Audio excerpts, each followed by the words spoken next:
CPA Emily Ongaga. Mimi ndio waziri wa idara hii ya elimu, na mimi nikiwa mama ya hawa graduates, Your Excellency, I want to give them one word.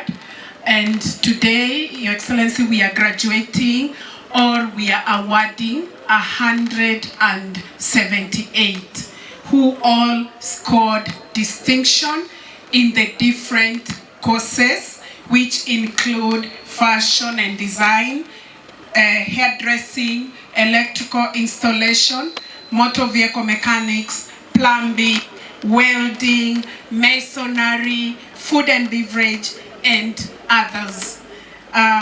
To the awardees, you made us proud.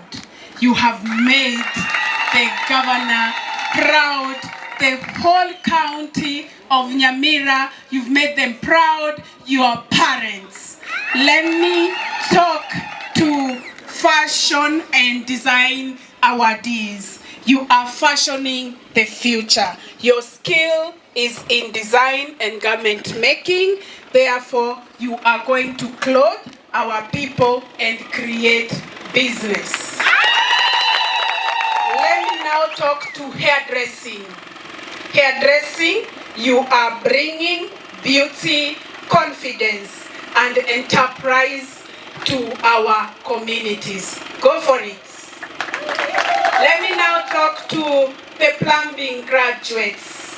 You are building the foundation for safe water and proper sanitation in our homes and institutions. You are your only limitation.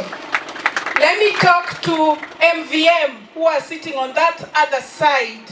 MVM, you are keeping our country moving by maintaining and repairing the machines that drive our economy. Please go ahead. Let me talk to the welders. Our welding awardees, you are fabricating, building, and strengthening the structures of development. Do not stay back. Let me address food and beverage.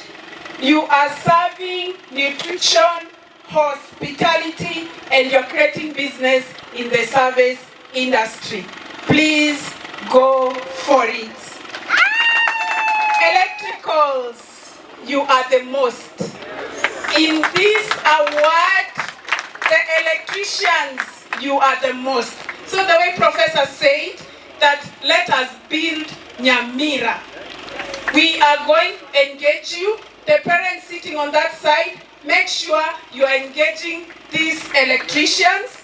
They are the most here being awarded today. So you are powering our homes, you are powering our schools and our markets. You are our strength. As a department, Your Excellency, the Department of Education, we are proud